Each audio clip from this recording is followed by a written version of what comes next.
माता सीता का श्राप किन लोगों को झेलना पड़ा, आइए आपको बताते हैं। वाल्मीकि रामायण में माता सीता द्वारा गया में दशरथ जी के पिंडदान को लेकर एक किस्सा मिलता है।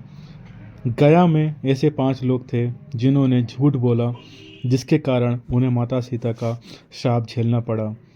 इस श्राप के कारण आज भी ये लोग भुगत रहे हैं। इसलिए यह जानना जरूरी है कि साक्षी के वक्त झूठ बोलने से पाप लगता है। इस संबंध में पढ़ें रामायण की कथा और हम आपको बताते हैं। एक बार वनवास के दौरान भगवान राम, लक्ष्मण और सीता पितृपक्ष के दौरान श्राद्ध करने के लिए गया धाम पहुँचे। वहाँ श्राद्ध कर्म के लिए आवश्यक सामग्री जुटाने हेतु राम और लक्ष्मण नगर की ओर चल दिए। उधर दोपहर हो गई थी।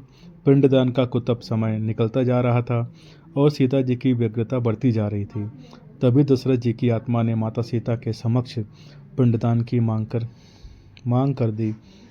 गया जी के आगे फल्गु नदी पर अकेली सीता जी से असमंजस में पड़ गईं। उन्होंने फल्गु नदी के साथ वट वृक्ष, केतकी के फूल और गाय को साक्षी मानकर बालू का पिंड बनाकर स्वर्गीय राजा दशरथ के निमित्त पिंडदान दे दिया। थोड़ी देर में भगवान राम और लक्ष्मण लौटे तो माता सीता ने कहा कि देरी के कारण समय निकलता जा रहा था, इसलिए उचित समय पर मैंने स्वयं पिंडदान कर दिया। यह सुनकर श्री राम ने कहा कि बिना सामग्री के पिंडदान कैसे हो सकता है, इसका प्रमाण दो।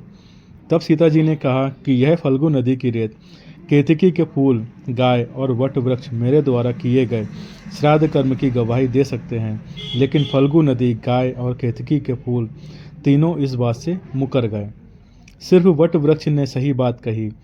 तब सीता जी ने दशरथ का ध्यान करके उनसे ही गवाही देने की प्रार्थना की।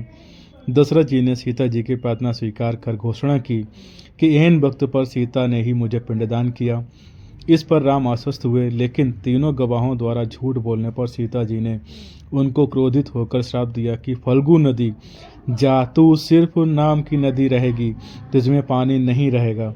इस कारण फल्गु नदी आज भी गया में सूखी रहती है।